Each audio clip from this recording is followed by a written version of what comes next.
Assalamu alaikum and good evening. This is Ishan Isaac with Ishan on air every Sunday, 6 p.m. and onward, all over the world through social media as well as with the legacy media. Congress approves a bill to release Epstein files after a months long fight. Now, this is fascinating because when I looked at this news and I've been following this news, and a lot of people are now talking about whether they're going to release redacted pages and pages after pages with literally redacted lines, meaning those are highlighted in black and you can't even read what's there or who is basically addressed. That's one theory. The other theory is that some names will be released. So we'll see what's going on. But the Wall Street Journal has reported, and then the CBS News has reported, where for weeks the petition sat at 217 signatures, one short of the number needed to force a vote, as newly elected Democratic Representative Adelia, and it's difficult last name, but I'll try my best, Jiwalwa. She basically was the last vote that was needed. So when she won her seat in a September special election, Democrats accused Johnson, he's the Speaker of the House, of slow walking this entire swearing-in ceremony of Jawala's due to the Epstein bill. But Johnson said the delay was because of the House remained out of session during the government shutdown. So that was his defense, and it came down to one vote. A Democrat won this special election, Adelia, and that's how that's signature from this one person. Imagine, that's why every vote matters, even when a seat in the House is gained. Imagine if this was not a gain in seat by a Democrat, but perhaps a Republican. Maybe wouldn't be even discussing this today. So we'll let that one to let people's imagination run. But the good news is that a lot of people wanted to see the Epstein files, and now the House bill has passed, and in a month, that's what they're talking about. So Rajalwa or Grajalwa, she has a G, I don't know if it's silent or how she pronounces her name, I apologize, forcing the House to hold a vote. Within days, Mr. Trump encouraged House Republicans to vote for the bill, leading it to pass easily on Tuesday.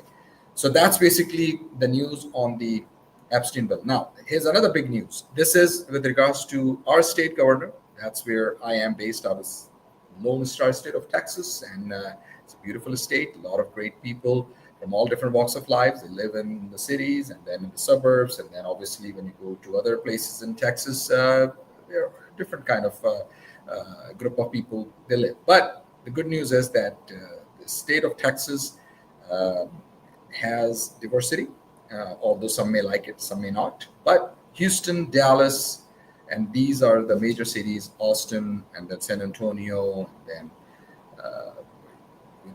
there are others as well, Corpus Christi, and you name it. But that's where in the cities you'll see a lot of heavy presence of Democrats. The state of Texas has a governor. His name is Greg Abbott, and he has labeled CARE as a foreign terrorist organization. Now, let me remind everyone that the federal government has not labeled CARE, which is actually a civil rights movement for American Muslims and for Muslims in America, just like NAACP, which is for African Americans or for blacks or for Black Americans or people from people of color.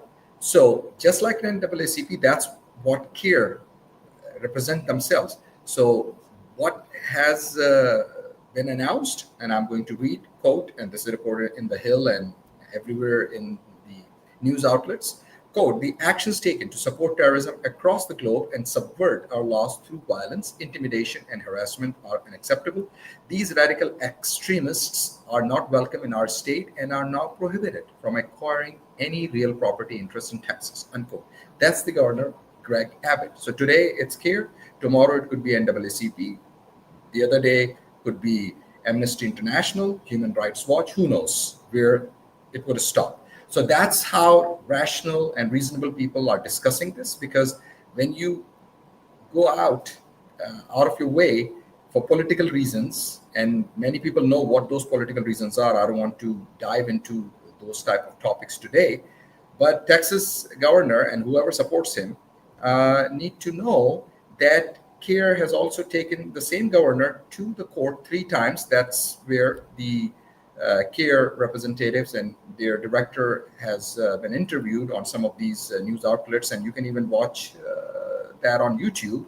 In the interest of time, I'm not going to replay that interview. And he said that on 3 occasions, they all won. And this would be the first time that they will win, because they're going to take the governor of Texas to the court of law. Because last time I checked, we're still a nation of laws, unless they want to make America a lawless state where wild, wild west. We've been there. If you go and read history, where people used to do things that we have seen in cowboy movies or Clint Eastwood fans. I'm one of his fan as well, regardless of his political leanings, but just as an actor. So Clint Eastwood, if you see some of his movies, very thoughtful movies he has made, and regardless of his political views and opinions, but that's what we have seen in many of these Clint Eastwood movies as well, and especially in the old cowboy movies. It's the wild, wild west.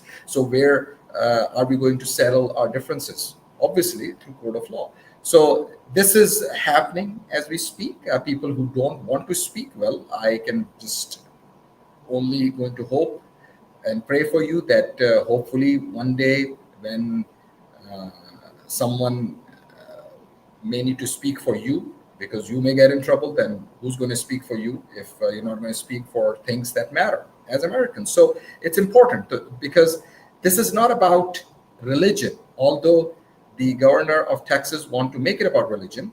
And why is he pointing out only this group of people as radical extremists? That's a question that someone needs to ask the governor, because the governor is not above the law. The law basically should be equal for everyone. But that's, again, something that we can only talk about if we live in a utopian world. We don't.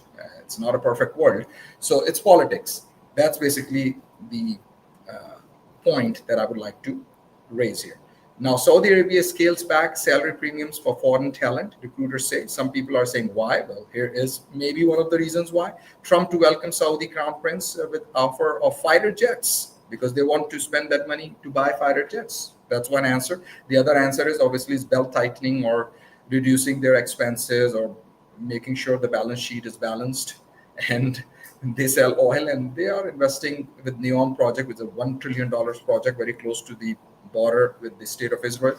So all that information is out there. So the meeting was the first meeting after this whole issue of Mr. Khashoggi, who's no more, and he was MBS was even asked about this question, and he gave his answer. And some people like the answer, some people don't. And Mr. Trump, obviously, President Trump, did roll out the red carpet for Saudi Arabia's de facto ruler, Crown Prince Mohammed bin Salman, MBS, as is known for, on Tuesday for a visit expected to advance the sale of F-35 fighter jets and a host of business deals with the kingdom. Now, remember, F-35, no one else has F-35 except the state of Israel. So Saudi Arabia will be the second country in the Middle East who will also have F-35. So I'm sure people in the state of Israel may not be happy, but that's the balance that sometimes United States have to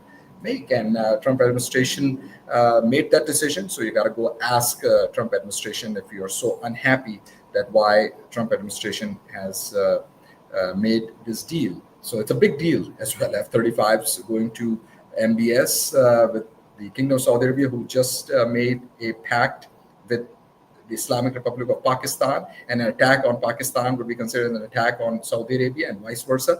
So those who are with another country, and for whatever reason, and they think, oh no, Pakistan is a problem, that's the Indian point of view. Well, Now you have something more to think about. Now that F-35s are there, so Pakistan can certainly have the best pilots in the world, and they can certainly use those F-35s and perhaps um, stop any of those misadventures. So we cannot live in this state of paranoia and this state of wars. At least we got to give credit to the President of the United States of America, Donald Trump. Although some people, and especially the government of Pakistan, for their political reasons, have nominated Donald Trump, President Trump, twice for Nobel Peace Prize. That's a separate discussion for some other day. But we got to give him at least some credit that the president is trying his best to stop these wars, or at least if the wars have been broken out, especially between two nuclear neighbors, Pakistan and India, he did something. At least he, made sure, and he continues to mention that. And the government of India, which is the Modi government, they never like it. But it doesn't matter what they like or not. It's about the United States of America, and the United States of America will do what the United States of America would think is the right thing to do based on whichever administration is in power. So right now, Trump administration is in power. So let's give credit where the credit is due. That's all I'm saying. Although you can certainly have your own political point of view that, we don't even want to give any credit to Donald Trump because, he's just Donald Trump. Well, that's not how the United States of America operate, at least based on my learnings and as a student of politics as well. So Reuters has reported the U.S. intelligence concluded that MBS approved the capture of or killing of Khashoggi. So that was reported by Reuters. So this is interesting, right? A prominent critic, and that was Mr. Khashoggi. He was a prominent critic of the Kingdom of Saudi Arabia. The Crown Prince denied ordering the operation, but acknowledged responsibility as the kingdom's de facto ruler. And he mentioned that, he said, I'm rephrasing, that's what MBS said when he was at the press conference and in the Oval Office with President Trump, that he made sure that some steps are put in place so this thing gets never repeated. But with someone else, but Mr. Khashoggi is no more. That's where the other point of view comes into the picture. But this is where we are. So during a day of White House diplomacy, MBS will hold talks with Trump in the Oval Office, have lunch in the cabinet room, and attend a formal black tie dinner in the evening. So he has done all of that, and he even got the parade of fighter jets going in the skies, and the red carpet was rolled out. So Trump hopes to cash in on a $600 billion with a B Saudi investment pledge made during his visit to the kingdom in May. And then a senior White House official told Reuters that U.S.-Saudi deals on technology, manufacturing, defense, and more are expected. And with this F-35s, I think it will go to $1 trillion or even more. So President Trump is making sure that the United States of America get as much as possible from the Kingdom of Saudi Arabia, and MBS will make it happen. And that's basically the bottom line. This would be the first U.S. sale of the fighter jets to Saudi and mark a significant policy shift. The deal could alter the military balance, as I was mentioning earlier. This is reported by Reuters as well, in the Middle East, and test Washington's definition of maintaining what the U.S. has termed Israel's, quote, qualitative military edge, unquote. Until now, Israel has been the only country in the Middle East to have the F-35. So this is game changer, ladies and gentlemen, because now the Saudi Arabia also have F-35s, and they will have F-35s because the United States has already signed that deal with Saudi Arabia. So this is going to change the landscape, not only in the Middle East, but also in South Asia with India and Pakistan, because now India needs to think 3 or 4 or maybe 10 times. They cannot even dream about attacking Pakistan, because now Pakistan can certainly get those F-35s and fly over. They can put whatever stipulations in the contract, but when the rubber meets the road, when the ground reality, or as they say, when push comes to shove, and it's basically where desperate times calls for desperate measures. If one person would think that you will be dead, then that person will get a hold of whatever he or she can find to defend as we have seen in many Hollywood movies as well, right? You know, someone is attacked in the home.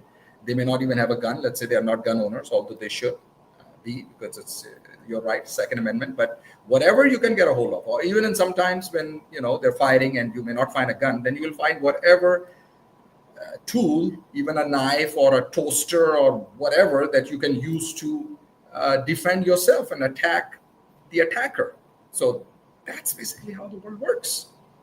That's common sense. That's rationality. So this is where we are. Now, with regards to Palestine, that's another big issue with this whole Middle East because of the Abraham Accords, and Saudi Arabia still has not signed the Abraham Accords. So I'm pretty sure, and a lot of people are hoping that the Kingdom of Saudi Arabia and MBS would be pushed and encouraged or influenced in that direction, because the Saudis have been reluctant to take such a major step without a clear path to Palestinian statehood because of the two-state solution, right? But many people don't even talk about, and they don't even want to talk about a two-state solution, because then at some point Palestine or state or Palestinians will also have Air Force, US, not US Navy, but Navy, and then Coast Guard and Army, what have you. Right now they don't. So that's another issue. So a goal that has been forced to the back burner as the region grapples with the Gaza war. So this is what's happened. Trump reached Abraham Accords and agreements between Israel and Bahrain, the United Arab Emirates, Morocco, and Sudan during his first term in 2020. In recent weeks, Kazakhstan agreed to join, but then again, this is where we are. Now, very important with this picture, and a picture is always worth 1,000 words. And this is where I would like people to recognize, and I would like to understand and appreciate how the politics in America work and how it works, that regardless of their political opinions and political positions, at the end of the day, you got to deliver to people. President Trump needs to do that. Mamdani, mayor-elect, New York City, he needs to do that too. So Trump and Mamdani share a cordial White House meeting after months of trading attacks. And we know that became really nasty, for lack of a better term. And in a highly anticipated face-to-face meeting, we have seen that. And Mayor-elect Zoran Mamdani described their first in-person conversation as a cordial and productive, a striking shift in the tone after months of both leaders singing political attacks at one another. That's what NPR has reported. And this is where even President Trump called Mamdani a, quote, communist, unquote. And this is where those questions were also asked. And President Trump, obviously being a politician, he answered in his own way. Quote, I met with a man who's a very rational person. I met with a man who really wants to see New York be great again, unquote. So he became MAGA all of a sudden, according to Trump. Said Trump, who was born in Queens, New York, the same borough that Mamdani partially represented in the state assembly. Quote, I'll be cheering for him, unquote. And that's President Trump. So regardless, a lot of water under the bridge, but now both of these leaders have to deliver. I think the onus is still on President Trump and also on Mamdani to make sure that he has a productive meeting, because, and not only productive meeting, but productive relationship going forward, because who will lose more? It would be Mayor-elect Mamdani and the people of New York. And that is not a democratic, state of New York is a democratic state, and it's not a Republican state. So President Trump has not a whole lot political stake and risk here, other than losing some other congressional seats in upstate New York. But other than that, this is going to be an interesting one, as we will continue to follow development news with regards to affordable living and affordable housing and the cost of prices, that they all agree upon these things. In fact, that is the fundamental issue with America that is a common theme across the board, regardless of one's political ideology or opinion or whatever political party one may belong to. So, quote, I enjoyed, one more thing. Mamdani had previously called Trump a despot or despot in British, as they say. But But standing to his side on Friday, he echoed the president's interest in cooperating around shared goals. Quote, I enjoyed our conversation. I look forward to working together to deliver the affordability for New Yorkers, unquote. That's what he said. And you can read more. And in the lead up to election day, Trump said he would arrest Mamdani if he disrupted ICE operations in the city and falsely suggested that Mamdani, a naturalized citizen, was living in the country illegally. At one point, he threatened to pull the city's federal funding were Mamdani to win. He also endorsed Mamdani's rival in the race, former New York Governor Andrew Cuomo. So remember, the biggest political upset in the history of the United States in the past 30, 40 years was President Trump winning the second term. And the second biggest upset in politics is Mamdani becoming the New York City mayor elect. So these two gentlemen are representing people in their own ways.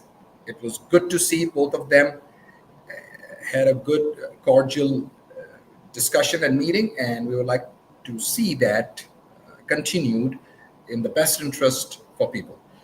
Despot or despot or despot, as they say in UK, but we are Americans, so we're going to pronounce in American English, it's despot.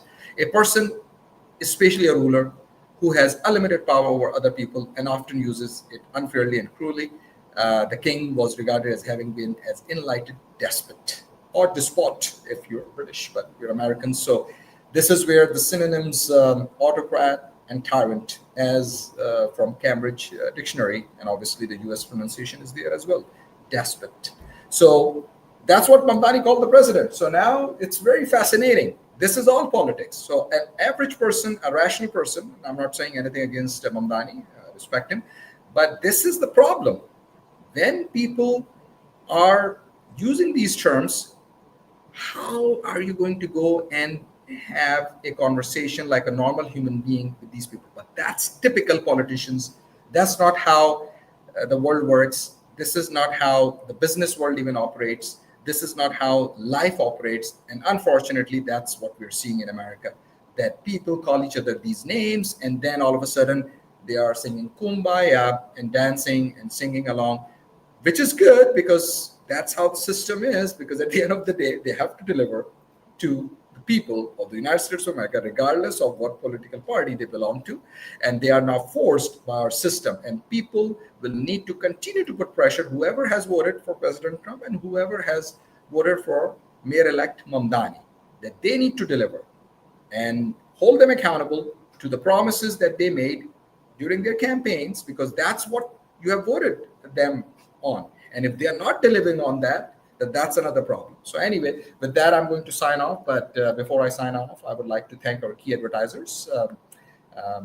Without them, it's not easy, especially with everything is expensive, including airtime, social media, and all of that. So Affordable Insurance of Texas, AITinsurance.com. You can visit them online, AITinsurance.com, 713-785-4000. That's their number for auto insurance, commercial insurance, business insurance, health insurance, homeowners insurance. Just call them. They have been in business for decades. Call Affordable Insurance of Texas, AITinsurance.com. 713-785-4000 is their number. I would also like to thank and mention Roop Sari Palace. They are at Hillcroft. People who are familiar with that area, those who are outside of our state or anywhere in the United States, they can call this number 832-267-0605. So please call this number, and I just want to make sure that people can certainly get this information, and you can visit them on line, roopsari.com. So 832-267-0065. 832-267-0065 is their phone number, and you can call them. You can order by calling this number. They'll ship it to you anywhere in the United States, and you can see all these formal dresses for grooms, for men, evening wear as well, and also for women, for brides, and for toddlers, boys and girls of all ages. Roopsari.com, Roopsari Palace, and you can visit them. Thousands of square footage, and they have very good prices for you. I would also like to thank and mention Prince Jewelers Houston. They've been in business for decades as well, and they are located at 5901 Hillcroft Street, Suite C3, you cannot miss them. They are in Hillcroft Shopping Plaza. 281-777-1457 is the number. 281-777-1457. Now, the good news with Prince Jewelers, they can also buy your jewelry, meaning you have old jewelry and you would like to trade or buy a new jewelry. That's fine. You'll get the best rates. And you can certainly do that. And not only that, but you can also buy new sets, heavy sets, light sets, depending on whatever ounces or grams you would like to purchase. All these different necklaces, earrings, even these sets, or anything from earrings to rings. They have a very good variety. Call 281-777-1457. Prince Jewelers Houston, and tell them mention Zishan has sent you. So Prince Jewelers Houston, 281-777-1457, and you'll also get good deals, and they will certainly take care of you. So with that, I would like to sign off, and we'll connect with the traditional or legacy media, and next Sunday with Zishan on here. If you've not subscribed my YouTube channel, please do, and also connect with me on Facebook. With that, signing off. Thank you, and thanks for joining.